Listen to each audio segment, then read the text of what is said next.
She was kneeling when the Alpha King's eyes found hers across a sea of laughter and crystal light, and in that single, frozen heartbeat, the child in her belly kicked as if it recognized its father. The marble is cold enough to burn.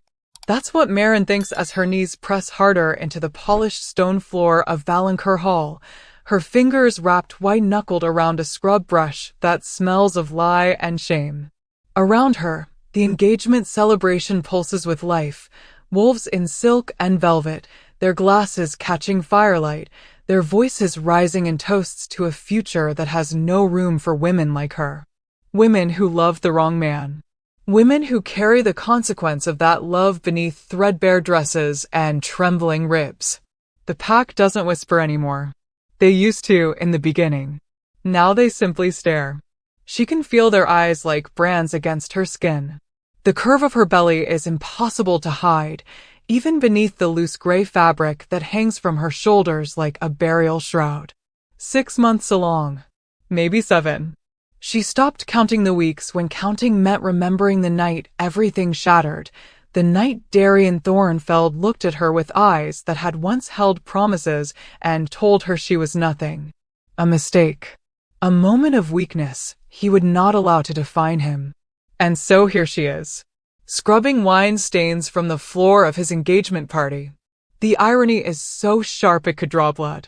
Marin's hands move in slow, deliberate circles, even though her shoulders scream and her lower back feels like it might snap in two. She learned early not to show weakness here. Weakness draws predators. And Valancourt Hall is full of them tonight, wolves dressed in finery, their humanity stretched thin over instincts that hunger for hierarchy, for dominance, for the sight of someone lower than themselves. She is the lowest thing here. Lower than the servants who pour wine with steady hands and straight spines. Lower than the Omegas who stand near the kitchen doors, at least afforded the dignity of pack protection. Marin has no protection. No pack. She is a ghost moving through a world that wishes she would simply disappear. But she cannot disappear. Not yet.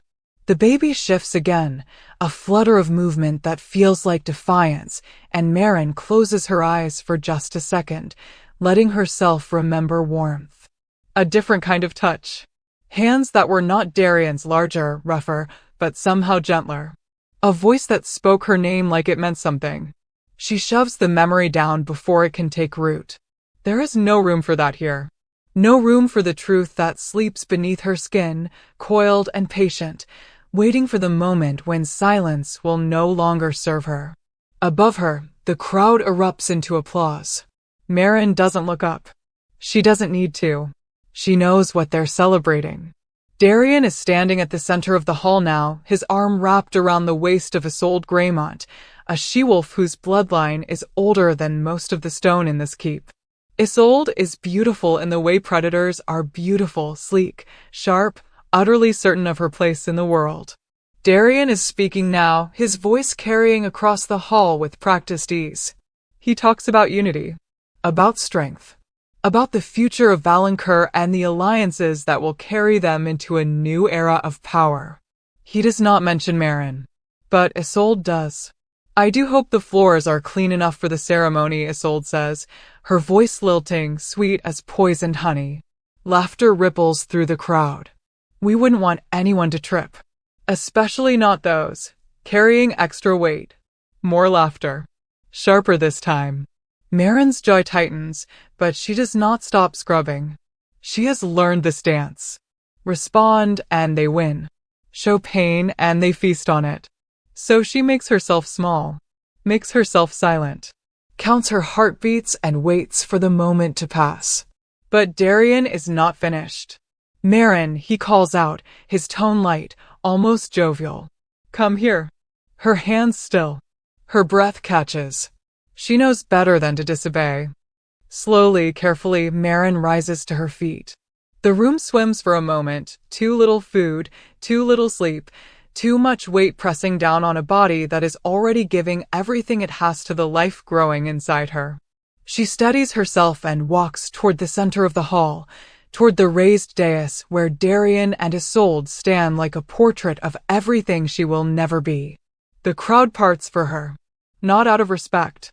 Out of revulsion.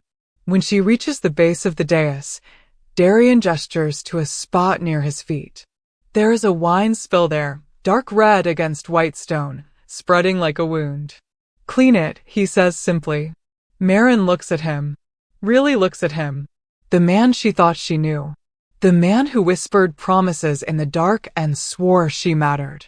His face is smooth, unbothered, as if she is nothing more than a tool to be used and discarded. Now, he adds, and there is iron beneath the silk of his voice. She kneels.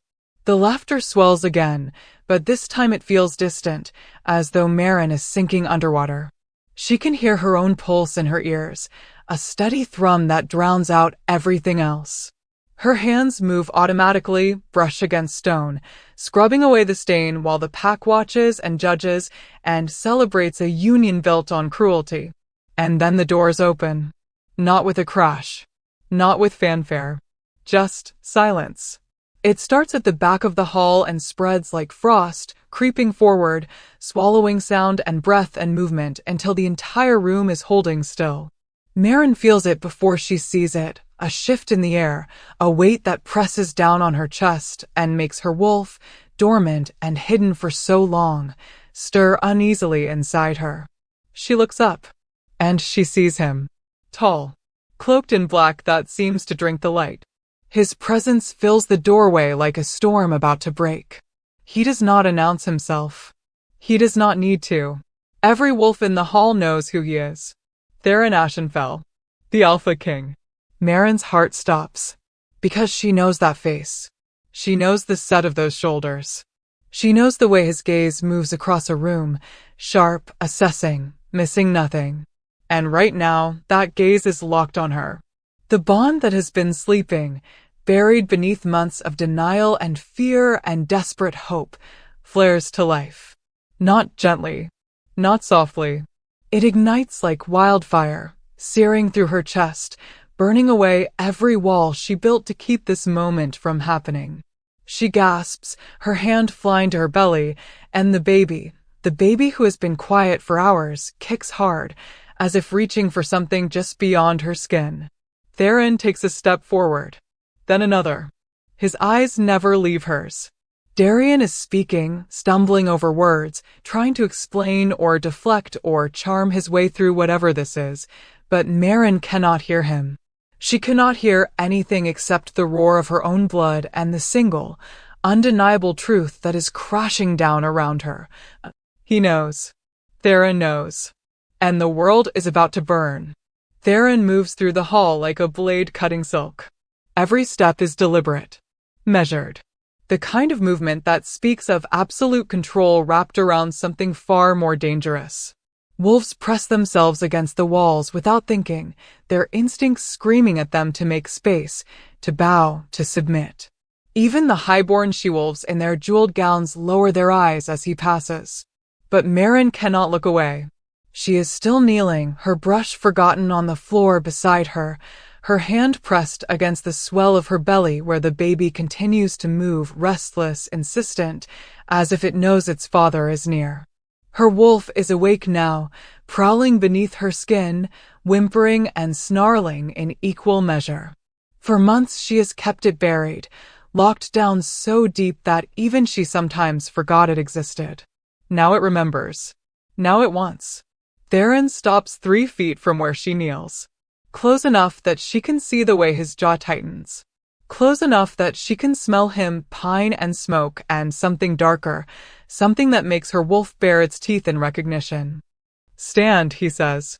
His voice is low, quiet, but it carries the weight of absolute authority, and Maren's body responds before her mind can catch up. She rises on shaking legs, her hand still braced against her belly, her eyes finally lifting to meet his. Up close, he is exactly as she remembers. Sharp features carved from stone and shadow. Dark hair that falls just past his collar. Eyes the color of storm clouds, gray and silver and endless. There is a scar along his left temple, faint but visible, a reminder that even kings bleed. He is looking at her like she is the only person in the room. Like the hundreds of wolves watching do not exist. Like the world has narrowed to just this, her standing before him, carrying the secret that could destroy everything. Marin, he says, and her name in his mouth is both a question and a confirmation. She swallows hard. Your Majesty. The formality tastes like ash, but what else can she say? What words exist for this moment? For the collision of past and present, of truth and consequence? Theron's gaze drops, just for a heartbeat, to her belly. Something flickers across his face. Not shock. He is too controlled for shock. But there is a fracture there, a crack in the mask he wears, and Marin sees it. Recognition. Understanding. The terrible, undeniable awareness of what she carries. Behind him, Darien finally finds his voice. My lord, he says, stepping down from the dais, his smile too wide, too desperate. What an unexpected honor. We were not informed you would be attending. I was not invited, Theron interrupts, his eyes still on Marin. I came because I heard a rumor. A story that seemed too cruel to be true. The hall is so quiet that Marin can hear the crackle of torches in their sconces. A story, Theron continues, his voice dropping even lower, about a woman. Cast out. Disgraced. Made to serve at the feet of the man who destroyed her. Darien's smile falters. My lord, I assure you, there has been some misunderstanding. Has there? It is not a question. Theron finally looks away from Marin, his gaze sliding to Darien, and the temperature in the room drops 10 degrees. Marin has seen Theron angry before once, in the span of a single night that changed everything. But this is different. This is not the heat of rage. This is ice. This is the kind of cold that kills slowly. Darien takes a step back without meaning to. He starts, then stops, searching for words. She made her choices. She knew what she was doing when she what? Theron asks. When she loved you. When she trusted you. When she carried a child you refused to acknowledge. The accusation hangs in the air like a noose. Marin's breath catches. He thinks the child is Darien's. Of course he does. Why would he think anything else? She disappeared after that night, the night the bond snapped into place between them, raw and terrifying and impossible to ignore. She ran before he could wake. Before he could ask questions she did not know how to answer. Before he could claim her. And now he stands here, believing she gave herself to another man. Believing she chose Darien over him. The pain in his eyes is so brief she almost misses it. But she sees it. And it breaks something inside her. The child is not his, she says. The words fall like stones into still water. Every head in the hall turns toward her. Darien's face goes white. Isolde's mouth opens in shock. Even Theron goes very, very still. What? Darien breathes. Marin's hands are shaking, but her voice is steady. Stronger than she thought it would be. The child is not yours, Darien. It never was. You lying. Darien starts forward, his hand raised, and Marin does not flinch. She has been hit before. She has survived worse than his anger. But he does not get the chance. Theron moves faster than thought, his hand locking around Darien's wrist, stopping the blow mid-swing. The crack of bone meeting bone echoes through the hall. Touch her, Theron says, his voice barely above a whisper, and I will remove your hand at the wrist. Darien stares at him, his face twisted in confusion and fear. She is lying. She has to be. She came to me, she said. She said what she needed to say to survive. Theron interrupts. He releases Darien's wrist with a shove that sends the other man stumbling backward. Because you gave her no other choice. He turns back to Marin, and the fury bleeds out of him, replaced by something gentler. Something that looks almost like hope. If the child is not his, he says carefully, then whose? He stops. His eyes widen. Marin watches the realization hit him. Watches the pieces fall into place. The timeline. The bond. The fact that she disappeared the morning after they met, before the sun could rise and reveal what they had done. Marin, he says, and this time her name is a prayer. She nods once. Just once. And the world holds its breath. Theron's hand moves slowly, as if he is afraid she might vanish, and comes to rest against her belly. His palm is warm through the thin fabric of her dress. The baby shifts beneath his touch, and Marin watches as the Alpha King, the most powerful wolf in the realm, closes his eyes and exhales like a man who has just found something he thought was lost forever. Mine, he whispers. Yours, she confirms. The bond flares between them, no longer a secret, no longer hidden. It snaps into place fully, completely, binding them in a way that cannot be undone. Every wolf in the hall feels it, the power of it, the rightness of it. Darian makes a choking sound. No, this is impossible. She was nothing. She is nothing. She is everything, Theron says, opening his eyes. She is my mate. And she carries the heir to the Ashenfell line.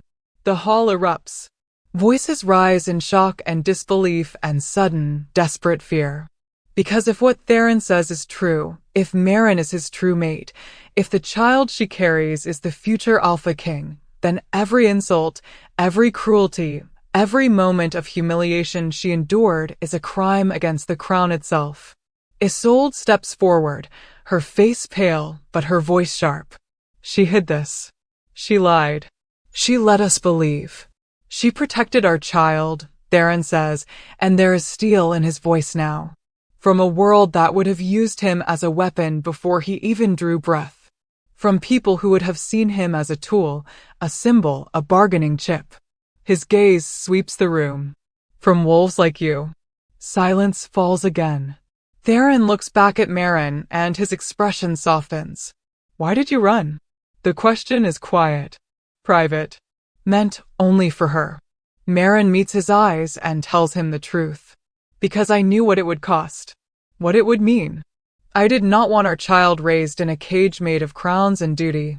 I wanted him to be free. And you thought suffering would give him that freedom?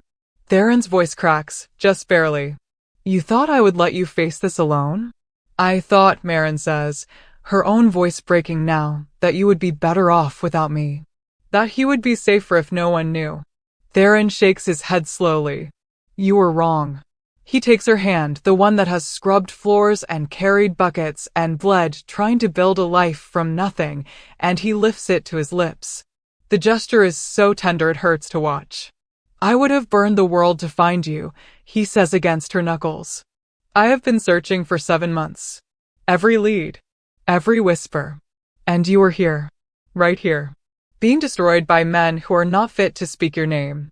Marin's eyes fill with tears she refuses to let fall. I am sorry, she whispers. No. Theron's grip tightens. You survived. That is all that matters. You survived, and you kept our son safe, and now he pauses, his jaw working. Now I will make sure no one ever hurts you again. He turns to face the hall, his hand still holding hers, pulling her close to his side. Hear me, he says, his voice ringing out clear and commanding. Marin is under my protection. She is my mate, recognized and claimed. Any wolf who has harmed her, any wolf who has watched her suffer and done nothing, will answer for it. Darian backs away, his face ashen. But Theron is not finished. There will be a reckoning, he promises. But first, there will be truth. The walk from Valancourt Hall to the guest chambers feels longer than the 7 months Marin spent in exile. Theron does not let go of her hand. His grip is firm but not crushing, a constant reminder that she is no longer alone, no longer invisible. Wolves line the corridors as they pass, their heads bowed, their eyes averted. Some out of respect, others out of fear. Marin cannot tell the difference anymore, and she is too tired to care. Her body is shaking. Not from cold, though the stone walls of the keep hold the chill of early winter. Not from fear, though fear has been her companion for so long it feels like part of her skin. She is shaking because the armor she built around herself, the walls of silence and submission that kept her alive, is crumbling, and she does not know what will be left when it falls away completely. Theron's chambers are warm. A fire crackles in the hearth, casting golden light across heavy furniture and thick rugs. There is a scent of cedar and leather, familiar and foreign all at once.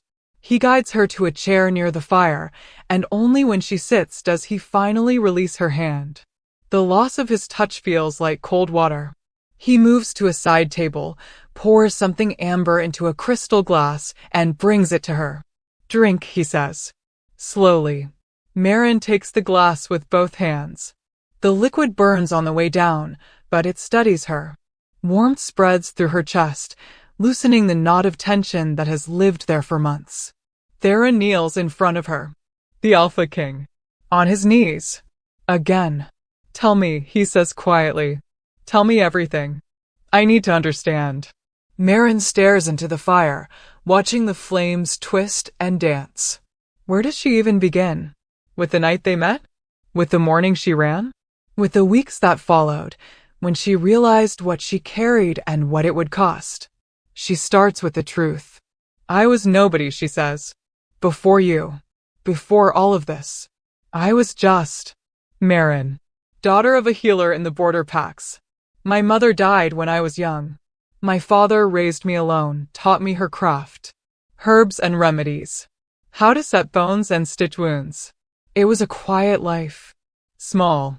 Safe." She takes another sip from the glass. "When I came of age, I was sent to Valancourt to serve. My father thought it would be good for me. Thought I could learn from their healers, maybe make connections, build a better future." She laughs, but there is no humor in it.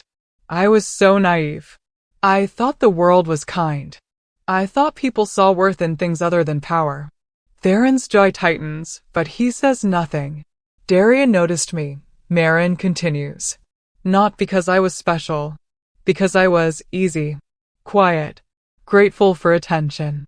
He would visit the healing wing, bring me flowers, tell me I was different from the other she-wolves. That I had a gentle spirit. That I made him want to be better." Her voice turns bitter. "I believed him. Every word. Every promise. When he asked me to meet him in secret, I thought it was because what we had was too precious to share. Too pure for the politics of pack life. I thought," she stops, swallowing hard. "I thought I mattered to him." The fire pops. A log collapses into embers. "Then I met you," Maren says, and her voice softens. "At the Midwinter Summit. I was not supposed to be there. I was just helping in the kitchens, keeping out of sight. But there was a fight, 2 wolves from rival packs, drunk and stupid, and one of them got cut badly. The healers were overwhelmed, so I stepped in." She can still see it. The blood on her hands. The way Theron appeared in the doorway, drawn by the commotion, his presence filling the room like a storm front. "You watched me work," she says. "I felt your eyes on me, and I thought I had done something wrong. That I had overstepped. But when I finished and looked up, you were smiling." Theron's hand moves to her knee, a gentle anchor. "You asked my name," Maren continues. "You thanked me. You said I had steady hands and a steadier heart. And then you asked if I would walk with you. Just for a moment. Just to clear your head from the politics and posturing. The memory is so vivid it hurts. We talked for hours," she whispers. "About everything. About nothing. You told me what it was like to carry a crown you never asked for. I told you about my mother, about losing her, about the weight of trying to heal people when you could not save the one person who mattered most." She looks at him now, really looks at him. "You saw me," she says. "Not as a servant. Not as a tool. Just me." And when the bond snapped, her breath catches. I felt it. Like lightning in my chest. Like everything I thought I knew about the world was a lie, and the only truth was you. Theron's eyes are bright, almost feverish. "I felt it too," he says roughly. "I thought I was going mad. I had been around unmated she-wolves my entire life. I knew what a bond was supposed to feel like, slow, gradual, a pull that built over time. But this was instant. Absolute. Like fate reaching down and rearranging my bones. I was terrified," Maren admits. "Because I knew what it meant. I knew what you were, what I was not. I knew the moment anyone found out, I would become a symbol, a prize, a political tool. And any child we had, her hand moves to her belly. He would never be just a child. He would be the heir, the future. A piece on a board played by people who do not care about his happiness or his heart. So you ran, Theron says. So I ran, she confirms. Before dawn. Before you could wake and realize what happened. I thought if I disappeared, the bond would fade. That you would find someone worthy. Someone strong. Someone who could stand beside you without breaking. And instead you came back here, Theron says. To him. Maren nods. I did not know where else to go. I thought Darian would help me. I thought if I told him I was pregnant, he would. She stops, the shame of it still raw. I thought he would claim the child as his. Raise it quietly. Let me stay in the healing wing and fade into the background. But he did not, Theron says, and there is murder in his voice. No. Maren's eyes burn. He called me a liar. A whore. He said the child could be anyone's, that I was trying to trap him, ruin his future. He told the entire pack that I seduced him, that I was desperate and delusional, that he had shown me mercy by not exiling me immediately. She can still hear the laughter. The jeers. The way they looked at her like she was diseased. He gave me a choice, she says. Leave and starve, or stay and serve. Work off my shame. Prove I was not completely worthless. So you stayed, Theron says. I had nowhere else to go, Maren whispers. No pack. No family. My father died 2 winters ago. I had nothing. So I scrubbed floors and carried water and let them call me names because at least here I had food. At least here the baby could survive. Tears finally spilled down her cheeks. I would have endured anything, she says. I would have bled myself dry if it meant he lived. If it meant he had a chance. Theron reaches up and cups her face in both hands, wiping away her tears with his thumbs. You should not have had to, he says, and his voice cracks. You should not have carried this alone. I should have found you. I should have torn apart every pack in the realm until... You did not know, Maren interrupts. I made sure you did not know. And that, Theron says fiercely, is the only reason you are not angrier with me than you already are. Despite everything, Maren almost smiles. Theron leans forward, pressing his forehead against hers. The bond hums between them, no longer a secret, no longer something to fear. It is warm and steady and right. There is something else, Maren says quietly. Something I have not told you. Theron pulls back just enough to meet her eyes. What? She hesitates, then reaches for his hand and places it against her belly. Feel. He goes still, concentrating. And then his eyes widen. Because the baby is not just moving. There is power there. A pulse of energy, faint but undeniable. It flickers beneath Theron's palm like a heartbeat made of light. What is that? He breathes. I do not know, Maren admits. It started a few weeks ago. At first I thought I was imagining it. But it is getting stronger. Sometimes when I sleep, I dream of silver flames.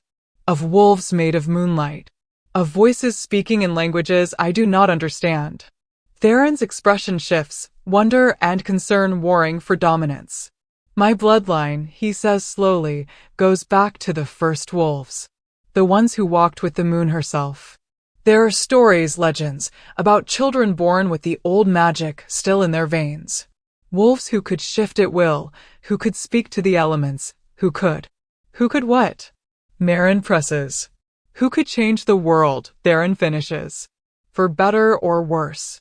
The fire crackles. Outside, wind howls against the stone walls. He is going to be powerful, Maren says. More powerful than either of us. Yes, Theron agrees. And the packs will fear him. Yes, they will try to control him. Use him. Break him before he can become a threat. Theron's hands tighten on hers. Not while I breathe, he says. Not while I rule.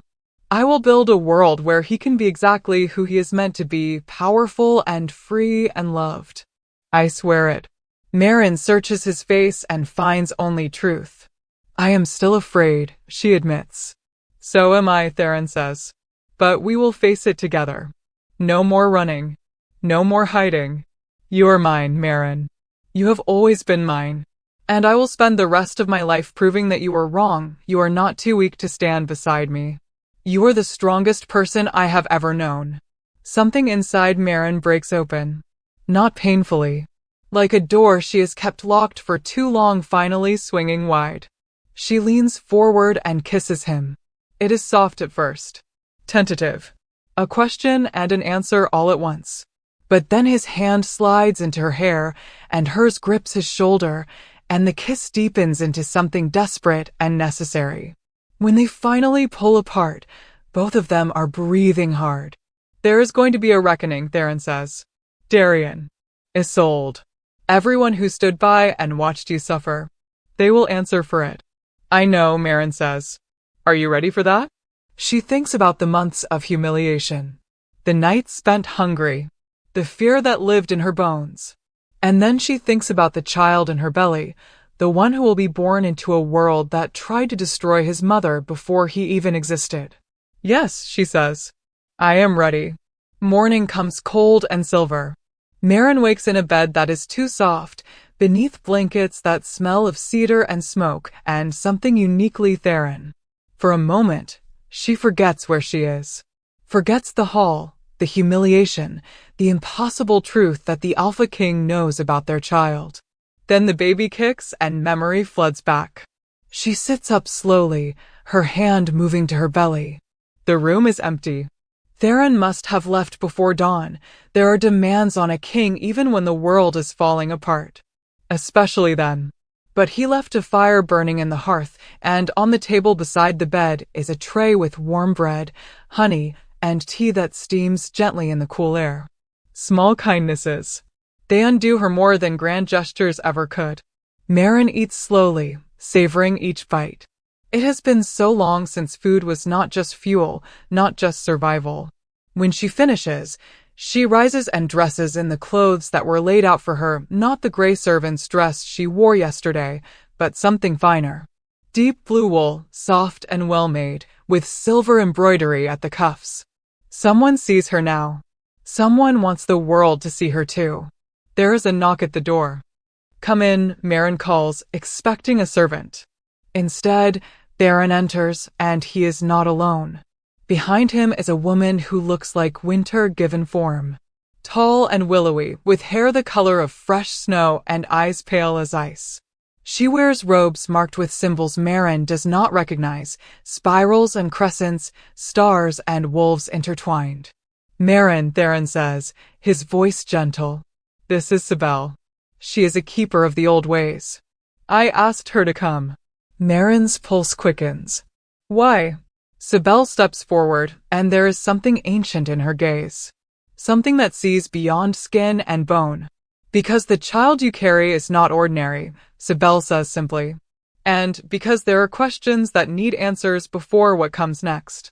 Theron moves to Marin's side, his presence solid and reassuring. You do not have to do this if you are not ready. But if what I suspect is true, if our son carries the old blood, we need to understand what that means. Marin looks between them. What do you think it means? Sibel tilts her head, studying Marin with an intensity that makes her want to look away. May I? She asks, gesturing toward Marin's belly. Marin nods, unable to speak. The keeper approaches slowly, reverently, and places both hands against the swell of Marin's stomach. Her eyes close. For a long moment, there is only silence and the crackle of fire. Then Sibel gasps. Her eyes fly open, and they are glowing. Not metaphorically. Actually glowing, pale silver light bleeding through her irises like moonlight through clouds. Ancestors have mercy, she breathes. Theron tenses. What is it? Sibel removes her hands carefully, as if afraid of damaging something precious and fragile. When she looks at Marin, there is awe in her expression. And fear. The child, she says slowly, carries the mark of the first. Silence crashes down. That is impossible, Theron says. The first wolves are legend. Myth. There has not been a child born with a mark in over 1,000 years. Until now, Sibel interrupts. She turns to him, her expression grave. You know the stories, my lord. You know what it means. Theron's face goes pale. No. The prophecy is just, it is a children's tale. A warning to keep packs in line. Is it? Sibel challenges. Then explain the power I just felt. Explain why this child's soul burns like silver flame. Explain why I can feel the moon herself watching through his heartbeat. Marin's legs feel weak. Someone tell me what is happening. Theron takes her hand, grounding her. His jaw is tight, his eyes stormy with conflict. There is an old prophecy, he says. From the time before packs, before hierarchy, when wolves were wild and free and magic ran through the world like water. It speaks of a child who will be born when the realm is divided. A child who carries the blood of the first wolves, the ones who could shift at will, who could speak to the moon, who could command the very elements. The child of the silver flame, Sibel adds quietly, born to either unite the packs or destroy them. The words hang in the air like a blade. Marin's hand tightens protectively over her belly. Destroy them. The prophecy is vague, Theron says quickly. Open to interpretation. It speaks of change, of the old ways returning, of power that cannot be controlled or contained. Some believe it is a warning that the child will bring chaos. Others believe it is a promise that the child will break the chains of hierarchy and return wolves to their true nature. And what do you believe? Marin asks. Theron meets her eyes. I believe prophecy is what we make of it. I believe our son will be what we raise him to be, powerful, yes, but also kind. Strong, but also merciful. The world does not need another tyrant. It needs someone who can bridge the gap between what we were and what we could become. Sibel makes a soft sound, something between approval and concern. Noble words. But the packs will not see it that way. The moment they learn of this child's existence, they will come for him. Some to worship. Some to kill. All to control. Then they will fail, Theron says flatly. I will not allow. You may not have a choice, Sibel interrupts. The mark calls to those with the old blood. Even now, there are wolves across the realm who are dreaming of silver flames, who are waking with the taste of prophecy on their tongues. They do not know what it means yet, but they will come looking. Marin feels cold despite the fire. What are you saying? Sibel turns to her, and there is compassion in her ancient eyes. I am saying that your son is not just an heir, Marin. He is a catalyst, a turning point. And whether you wish it or not, he will reshape this world. We should take her to the moon well, Sibel says suddenly, looking at Theron. The sacred site. If the child truly carries the mark, the moon will confirm it. And if she does, we need to know what we are facing. The Muel has been abandoned for centuries, Theron says. The path is dangerous. The path is necessary, Sibel counters. You want answers? You want to understand what your son will become? Then we go to the place where the first wolves first walked. We go to where the veil between our world and the moon's blessing is thinnest. Theron looks at Marin. It is your choice. Marin thinks about the dreams. The silver flames. The way her child moves beneath her skin like he is dancing to music only he can hear. She thinks about the months of suffering, of silence, of hiding from a truth too big to contain. She is done hiding. When do we leave? She asks. The Muel lies 3 hours north of Valancourt, deep in the ancient forest where the trees grow so thick that sunlight barely touches the ground. Theron insists on a small group, just himself, Marin, Sibel, and 2 guards who have sworn blood oaths to protect the royal line. They travel on horseback, Marin seated in front of Theron, his arms bracketing her body, keeping her steady. The forest is silent except for the sound of hooves on frozen earth and the whisper of wind through bare branches. Marin feels the pull before they arrive. It starts as a tingle at the base of her spine, then spreads upward, warming her skin, making her wolf stir and pace. The baby moves restlessly, as if eager, as if recognizing something familiar. We are close, Sibel says from ahead. They dismount in a clearing that looks like it was carved from moonlight itself. In the center is a pool of water, so still it looks like glass. The surface reflects the sky perfectly, clouds and pale winter sun, and, impossibly, a hint of stars that should not be visible during the day. Around the pool are standing stones, weathered by time but still strong, still humming with old power. There are markings on them, the same spirals and crescents that Maren saw on Sibel's robes. The Muel, Theron says quietly. The first place the moon blessed the wolves, where the pact between human and beast was made. Sibel approaches the water's edge and kneels. She dips her fingers into the pool, and ripples spread outward, distorting the reflection. Come, Maren, she says. The moon is waiting. Maren's heart pounds as she approaches. Theron stays close, his hand on her lower back, a constant reassurance. What do I do? Maren asks. Touch the water, Sibel instructs. And listen. Maren kneels beside the keeper and reaches out with a trembling hand. The water is cold but not unpleasant. The moment her fingers break the surface, everything changes. The world goes quiet. Not silent, quiet in a way that is deeper than sound. As if every living thing in the forest is holding its breath. Then the water begins to glow. Silver light blooms beneath the surface, spreading like liquid moonlight, growing brighter and brighter until Maren has to close her eyes against the brilliance. She hears Theron's sharp intake of breath, feels his hand tighten on her back. And then she hears the voice. It is not a voice like speech. It is older than words. It speaks directly into her bones, her blood, her soul. Daughter of the earth. Mother of the flame. Maren's eyes fly open, but she cannot look away from the water. The light has taken shape now, forming patterns, images, visions that flash past too quickly to fully grasp. Wolves made of starlight. A child with eyes like silver fire. Forests burning and forests blooming. Packs bowing and packs breaking. War and peace and something in between. The cycle turns. The old returns. What was lost will be found. What was broken will be made whole. But the path is blood and fire. The child will choose. And in his choice, the world will be reborn or raised. The light flares one final time, then vanishes. Maren collapses backward, and Theron catches her before she can fall. Her chest heaves, her skin slick with sweat despite the cold.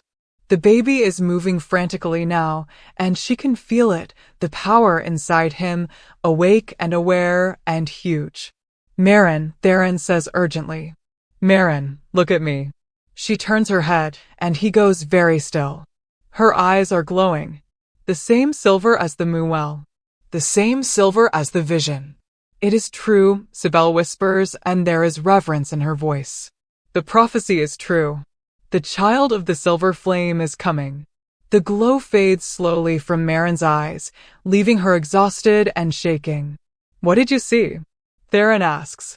Everything, Maren breathes. And nothing. I saw our son. I saw him standing between two worlds, one of order, one of chaos. I saw him holding the balance. And I saw... She stops, her voice breaking. What? Theron presses gently. I saw him alone, she whispers. I saw him powerful and brilliant, and so alone. Because no one could understand what he was. No one could reach him. Theron pulls her close, wrapping her in his arms. Then we make sure that does not happen. We raise him with love. With Puck. With people who see him as more than prophecy. Will it be enough?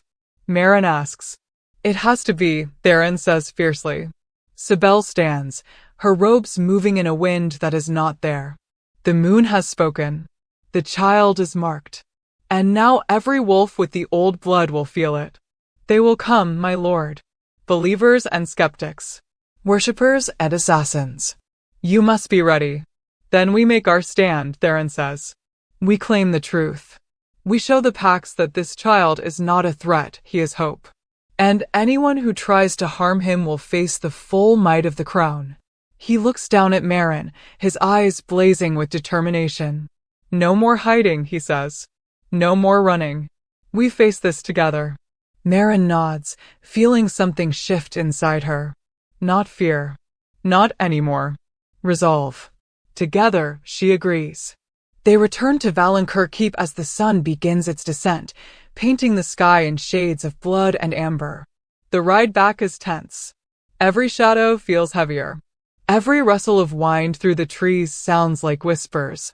Marin can feel it, the shift in the air, the way the forest itself seems to be watching. The Muel awakens something. Not just in her son, but in the world around them. Power calls to power. And something is listening. When they reach the outer gates, the guards bow deeper than before. Word has spread. It always does in places like this, where secrets are currency and information travels faster than horses. The servants who line the corridors no longer sneer or smirk when Marin passes. Instead, they press themselves against the walls, their eyes wide, their heads bowed. Fear and respect look the same from a distance. Theron notices. His jaw tightens, but he says nothing, his hand never leaving the small of Marin's back as they climb the stone steps toward the main hall. They are halfway there when the shouting begins. Raised voices echo from behind the great oak doors, angry, desperate, overlapping. Theron stops, his body going rigid.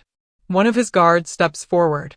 "The council has convened, my lord," the guard says carefully. "Without your permission." Theron's eyes flash dangerous silver. "Have they?" "It is not a question."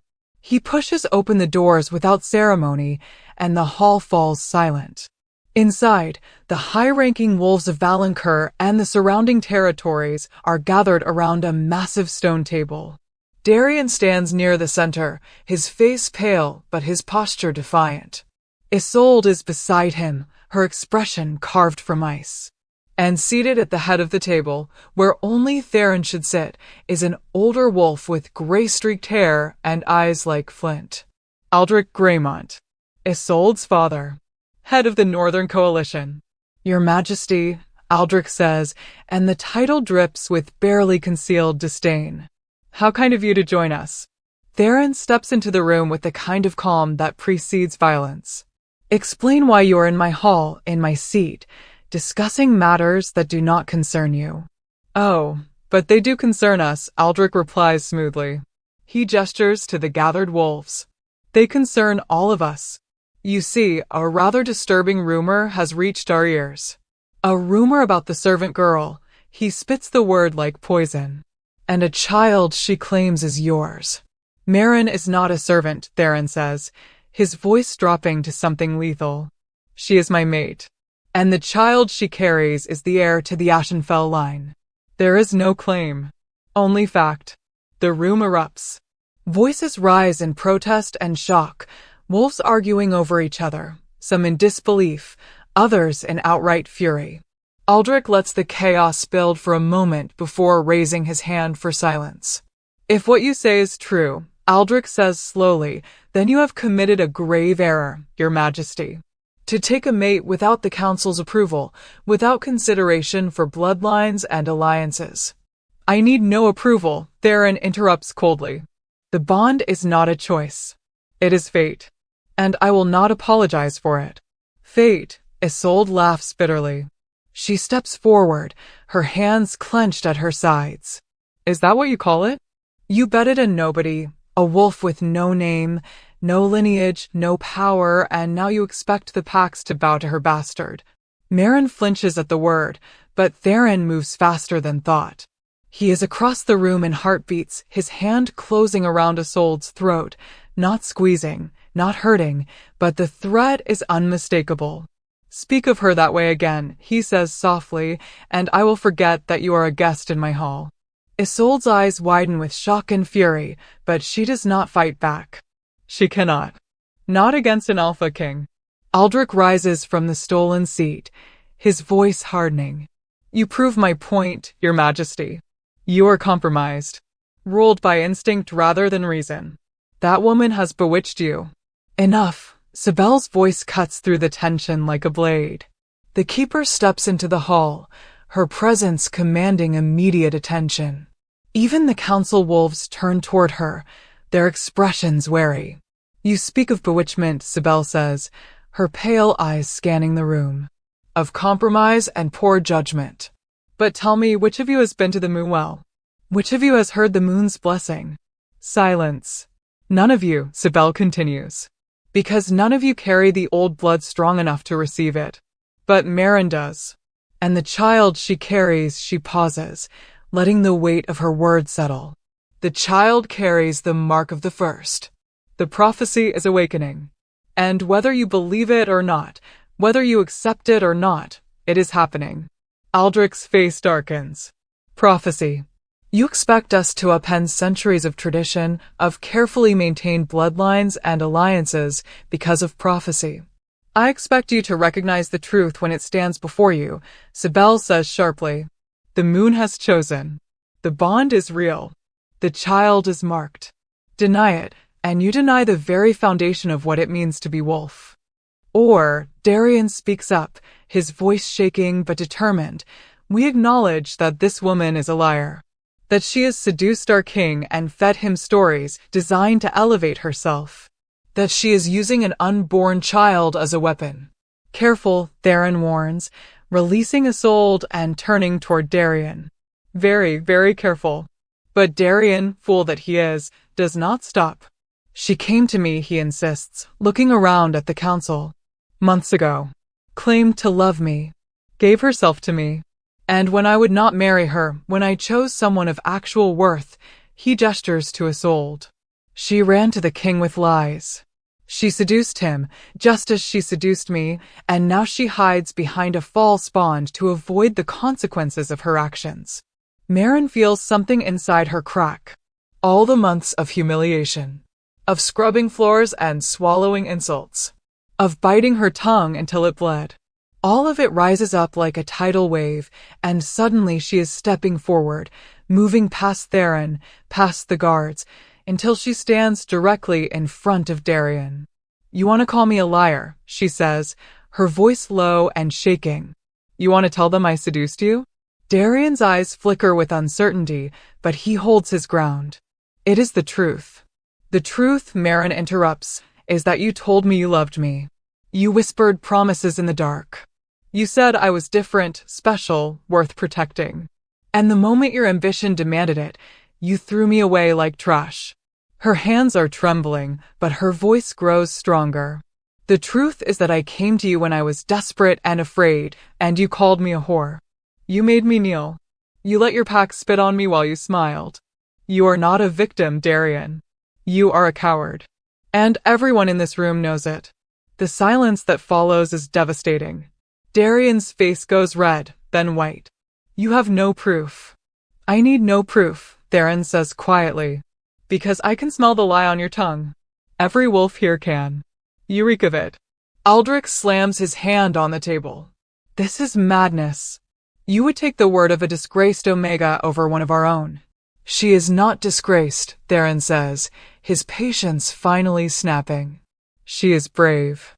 She survived what would have broken lesser wolves. And she did it alone because the man who should have protected her chose power over honor. He turns to face the entire council, his presence expanding, filling the room with the undeniable weight of his authority. Hear me now, he says, his voice ringing out clear and absolute. Marin is my mate. Our bond is recognized by the moon herself. The child she carries is my heir, marked by prophecy and blessed by the old blood. Any wolf who questions this, who undermines it, who threatens her or our son, will be considered an enemy of the crown. You cannot mean that, Isolde breathes.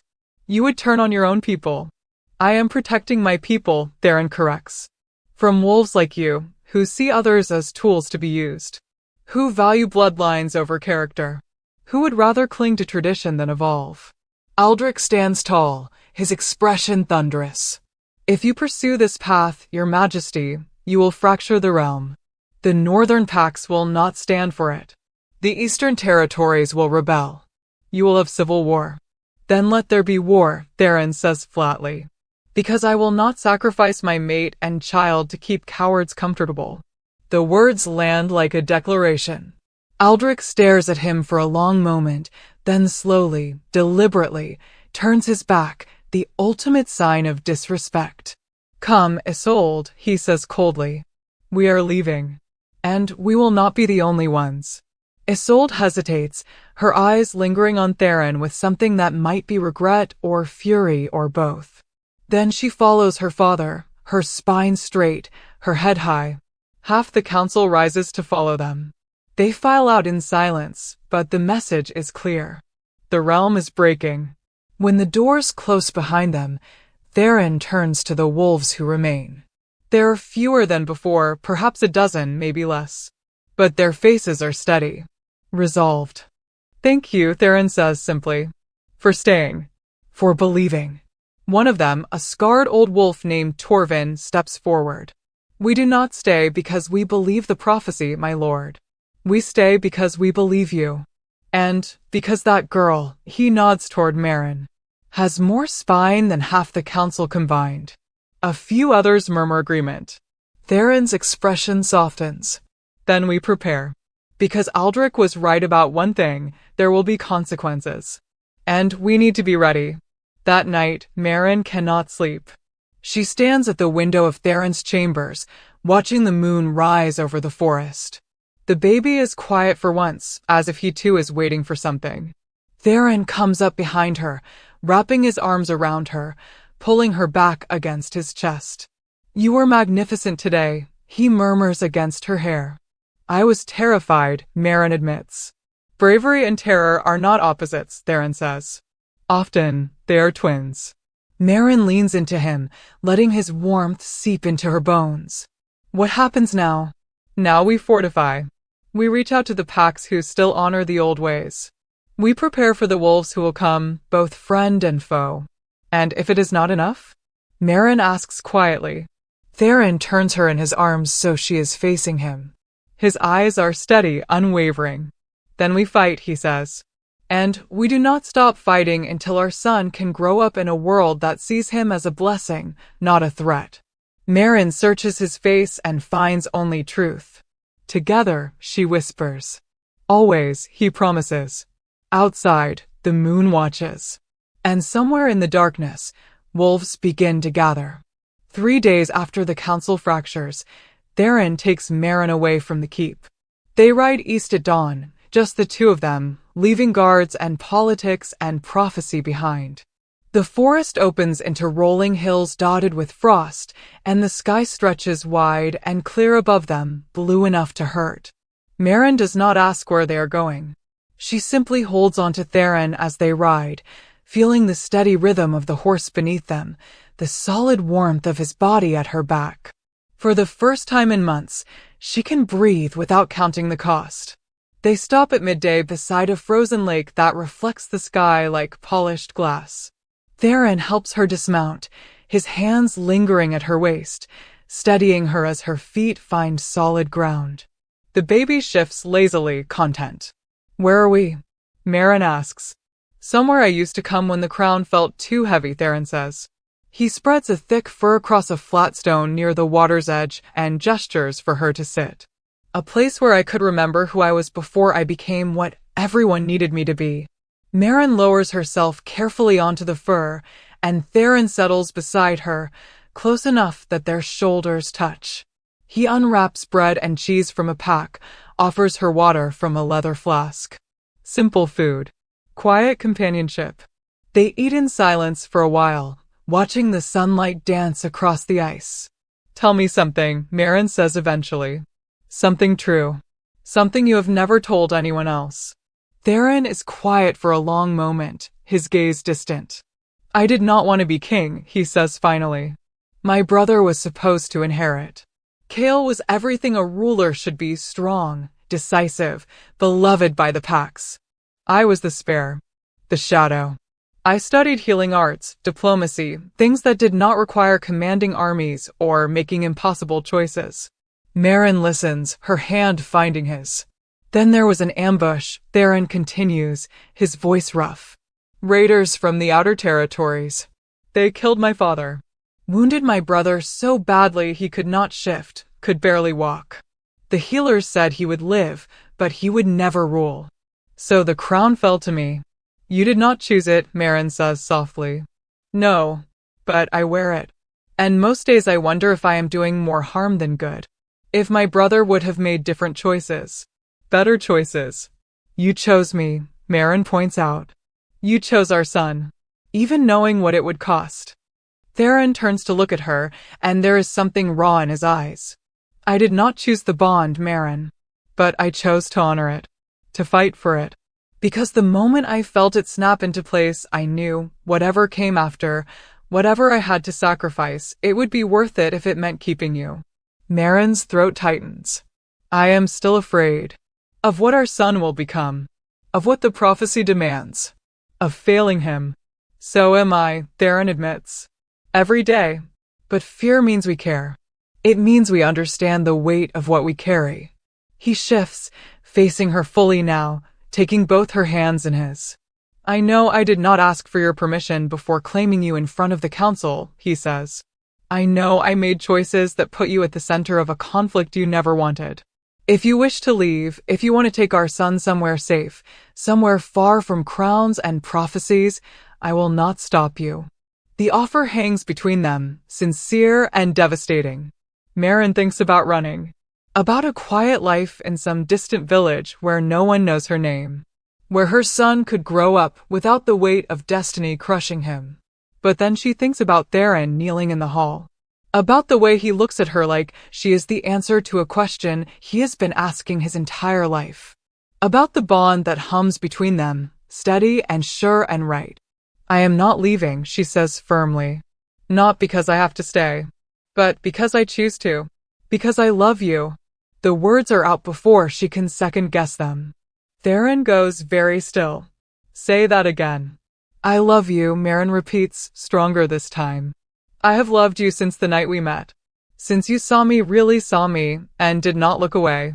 I tried to run from it, tried to bury it, but it was always there. Waiting. Theron's hands come up to cup her face, his thumbs brushing across her cheekbones. I have been waiting to hear those words since the moment you disappeared. Since I woke alone and felt like half my soul had been ripped away. He leans forward, pressing his forehead to hers. I love you, Marin, he breathes. I love your strength. Your stubbornness. The way you endured hell to protect our son. The way you stand tall even when the world tries to break you. You are everything I did not know I needed. The kiss that follows is slow and deep and full of promises neither of them can put into words. When they finally pull apart, both are breathing hard, the bond between them blazing bright and warm. We will face whatever comes, Theron says. Together. And we will teach our son that love is not weakness. That choosing each other again and again is the bravest thing we can do. Marin nods, tears streaming down her cheeks, not from sadness, but from relief. From hope? They spend the rest of the afternoon by the lake, talking about small things. About favorite foods and childhood memories.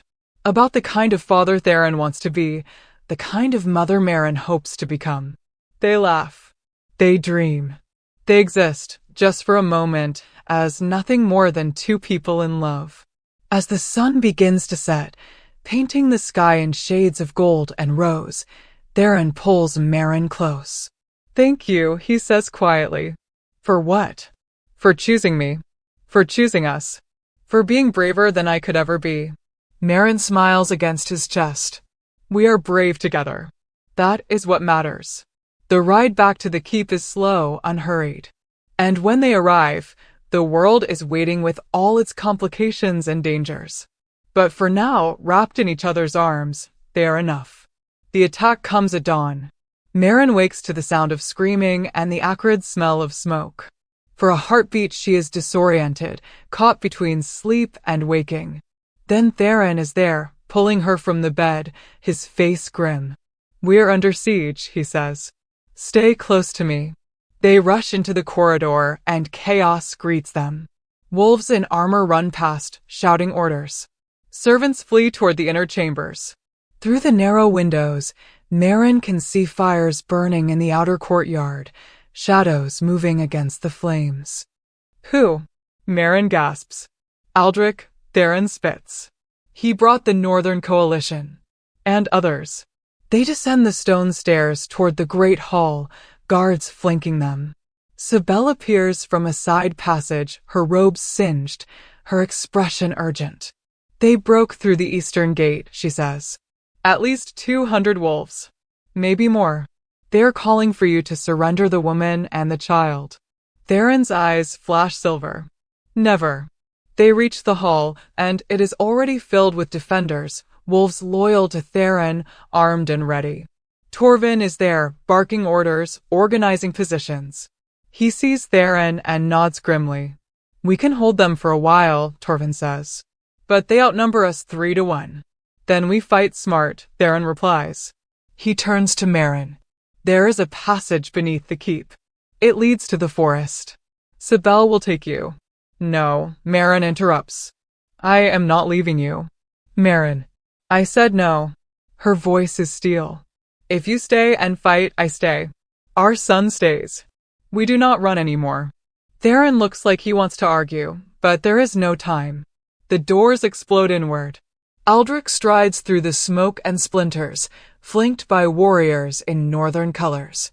Behind him, Merrin sees other faces, wolves from territories she does not recognize, all united by a single purpose: to take her child. Theron Ashenfell, Aldrich calls out, his voice booming. You have defied the council. You have chosen a wolf of no standing over the good of the realm. Surrender her now, and we will consider mercy. Mercy, Theron repeats coldly. You speak of mercy while burning my home and threatening my mate? She is not your mate, a new voice says. Darian steps forward from behind Aldrich, and Merrin's blood runs cold. Because he is not alone. Beside him is a woman Merrin has never seen before, tall, elegant, with dark hair and eyes that gleam with malice. She wears robes similar to Sibel's, marked with symbols of the old ways. Who is that? Merrin whispers. Sibel's face goes pale. Morvenna. A keeper who turned from the moon's blessing. Who trades in blood magic and false prophecy. Morvenna steps forward, her smile sharp. The bond you feel is a lie, she announces. A trick of magic designed to fool even the king himself. I can prove it. She raises her hands, and dark smoke begins to coil between her fingers. No, Sibel shouts, moving forward, but Aldrich's warriors block her path. Morvenna's magic lashes out not at Theron, but at Merrin. It wraps around her like chains, cold and invasive, digging into the bond between her and Theron. Merrin screams as agony rips through her chest, and Theron roars, trying to reach her, but more warriors surge forward, holding him back. You see, Morvenna says triumphantly. The bond fractures under scrutiny. It was never real. Just a clever enchantment woven by a desperate woman. The hall erupts in shouts and accusations. Some of Theron's own wolves look uncertain now, questioning. And Merrin, gasping in pain, realizes the terrible truth. Morvenna is lying, but the lie is convincing enough to plant doubt. She carries a bastard, Darian shouts over the noise. A child of deception. And now she would make it our king's heir? She would doom the realm with false prophecy. The prophecy is real. Sibel screams, but her voice is drowned out. Theron breaks free of the wolves holding him and reaches Merrin, his hands gentle despite his fury. Fight it, he urges. Do not let her magic take root. But Merrin can feel it, the dark tendrils worming through the bond, twisting it, making it feel wrong, tainted. Theron, she gasps. What if they're right? What if I did something wrong, something that made you think? No. His grip tightens. I know what is real. I know you. Morvenna laughs. Pretty words. But words will not save her. The council demands justice. Give her to us, and this ends peacefully. Theron rises, pulling Merrin behind him, his body a shield. You want her? He says softly. You come through me. The hall goes silent. Aldrich's expression hardens. So be it. He signals, and the warriors advance. The battle is brutal and swift. Theron fights like a wolf possessed, tearing through enemies with savage grace. But there are too many. Blood stains the stone. Wolves fall on both sides. And Maren, clutching her belly, feels the baby surge with power, silver light flickering beneath her skin, responding to the violence, to the threat. "No," she whispers. "Not yet. Please, not yet." But the child does not listen. The power explodes outward in a shockwave of silver flame. Everyone stops, stares. Because Maren is glowing, her entire body wreathed in light, her eyes burning like stars. And in that moment, there is no doubt. The prophecy is real. The child is marked. And the world will never be the same. The silver flame does not burn. It pulses outward from Maren in waves, pushing back warriors, extinguishing the fires that rage in the courtyard beyond. Wolves stumble and fall, shielding their eyes from the brilliance. Even Theron steps back, his expression caught between awe and fear. Maren feels it, the power coursing through her veins, ancient and wild and not entirely her own. The baby moves within her, no longer kicking but surging, his consciousness touching hers in a way that should not be possible. Protect. Survive. Fight. The words are not spoken but felt, a primal command that bypasses thought and goes straight to instinct. Morvenna's dark magic shatters like glass against the silver light. The false keeper screams, her hands smoking, her face twisted in shock and pain. She stumbles backward, and the warriors around her scatter. "Impossible," Morvenna gasps. "The child should not be able to manifest, not while still unborn." "You know nothing," Sibel says, her voice ringing with triumph. "The mark of the first does not follow your rules. It does not wait for permission." The silver flame intensifies, and Maren feels something shift inside her, not painful, but profound. A door opening. A veil lifting. She sees the hall through new eyes, sees the threads of power that connect every wolf present, sees the way fear and courage and loyalty weave through them like golden light. And she sees the truth. "You were never going to let us live," Maren says, her voice echoing strangely, layered with something older than herself. "Even if I surrendered, even if I gave you the child, you would have killed us both." Aldrich's face confirms it before his mouth can form a denial. "You are terrified," Maren continues, taking a step forward. The flames move with her, a living shield. "Not of prophecy, not of change. You are terrified of losing control, of a world where bloodlines and titles mean less than character and heart." "Silence her." Aldrich roars, but his warriors hesitate. Because the light surrounding Maren is not threatening, it is beautiful. Mesmerizing. It speaks of something they have forgotten, something buried beneath centuries of hierarchy and politics. It speaks of freedom. "My son will not be your weapon," Maren says. "He will not be your tool or your trophy. He will be raised to choose his own path, to honor the old ways while building something new." She looks at Theron, and the bond between them flares bright and true, untouched by Morvenna's poison. "We will build it together," she says. "Or we will die trying." Theron moves to her side, his hand finding hers through the flames. The silver light welcomes him, wrapping around them both. "Anyone who stands with us," Theron announces, his voice carrying across the hall, "will be part of that future. Anyone who stands against us," his eyes find Aldrich, "will be swept away by it." For a long moment, no one moves. Then Torvin steps forward, crossing the invisible line between fear and faith. "I stand with my king." Another wolf follows. Then another. Not all of Theron's defenders, but enough.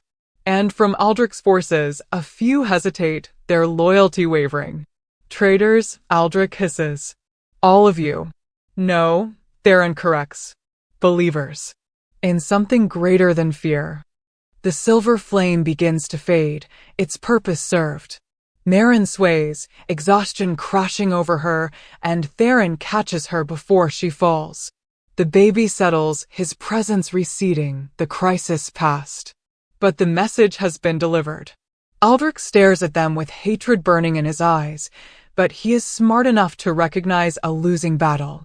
He signals his remaining forces to retreat. This is not over, he promises. The Northern Coalition will not bow to false prophecy. We will return. And next time, we will bring an army that cannot be stopped by parlor tricks and silver light. Then we will be waiting, Theron says coldly. Aldrich and his warriors withdraw, dragging their wounded with them. Morvenna is the last to leave, her burned hands clutched to her chest, her expression promising vengeance. When the hall finally clears, silence falls like snow. Theron carries Maren to a chair, his hands shaking as he checks her over, searching for injuries. Are you hurt? Is the baby? We are fine, Maren assures him, though her voice is weak. Tired, but fine. Sibel approaches, her expression grave. What the child did should not have been possible. The mark awakening before birth, manifesting through the mother, she shakes her head. He is stronger than even the prophecy suggested. Is that a problem? Theron asks. It is a complication, Sibel says carefully. Power like that, untrained, unchecked, it could be dangerous. To him. To everyone. Then we train him, Maren says firmly. We teach him control. Balance. We give him what I never had, a choice in who he becomes. Theron nods slowly. We have time. A few months at least before he is born. Time, Torvin says from across the hall, that we should use wisely. Aldrich will return. And he will not come alone. Every territory that fears change will rally to his banner. Then we rally our own, Theron says. We reach out to the packs who still honor the old ways. Who remember that wolves were meant to be more than politicians in fur. He looks around at the wolves who stayed, who chose to believe. We build an alliance, he says. Not of fear, but of hope. And when Aldrich returns, we will be ready. 3 weeks later, Maren stands on the battlements of Valancourt Keep, watching the sun set over the forest. Her belly is heavy now, the baby due any day. She can feel him moving restlessly, as if eager to enter a world that is both beautiful and broken.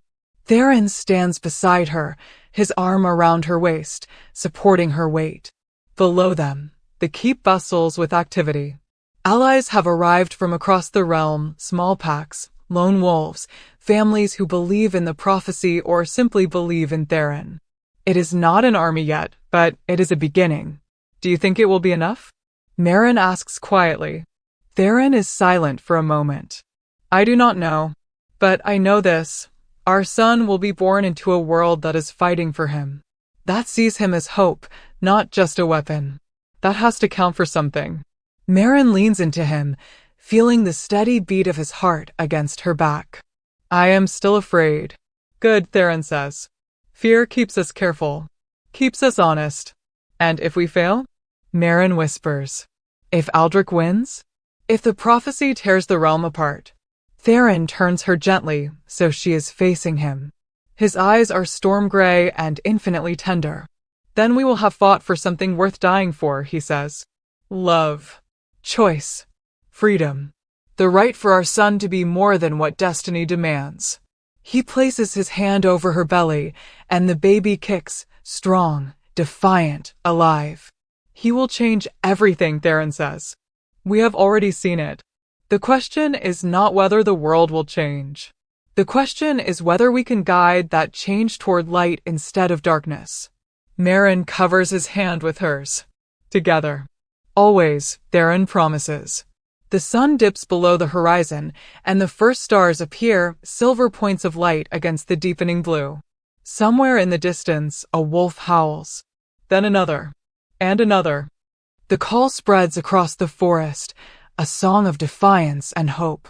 Maren closes her eyes and listens, feeling the bond between her and Theron pulse warm and true.